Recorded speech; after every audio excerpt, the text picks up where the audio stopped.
I learned something because the question I asked before was, I don't understand how someone with this much dislikability is polling so high.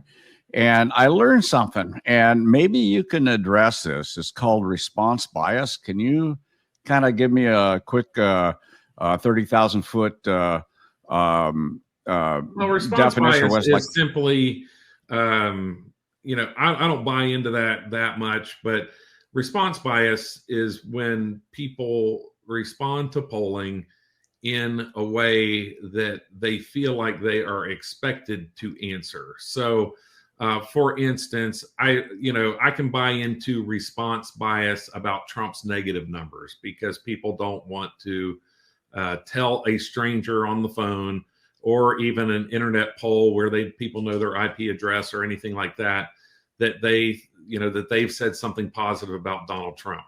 So I can buy into that. I don't know that I buy into the response bias about the enthusiasm and excitement around Vice President Harris's nomination.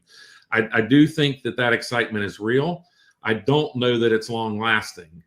I think we're in the midst of trying to see, and her speech tomorrow night will go a long way into determining whether she carries a large amount of momentum out of the Democrat National Convention or no momentum at all. And certainly, I will say that, Donald Trump's speech at the Republican National Convention slowed down the momentum of his presidential race. Now, he had his speech 93 minutes Thursday night, and then on the following Sunday, Biden gets out of the race, and by Tuesday, Harris is the nominee. So there were a lot of things that happened to slow down the momentum of Donald Trump's campaign. But for the most part, and you guys have heard me say this before, for the most part, Donald Trump won in 2016 with roughly 48% of the vote. And he lost in 2020 with roughly 48% of the vote.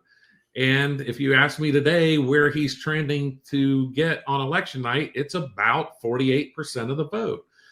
So if we're going to be critical of Donald Trump, it is that he is doing the same thing and expecting a different result. He has not expanded the electorate during his presidency.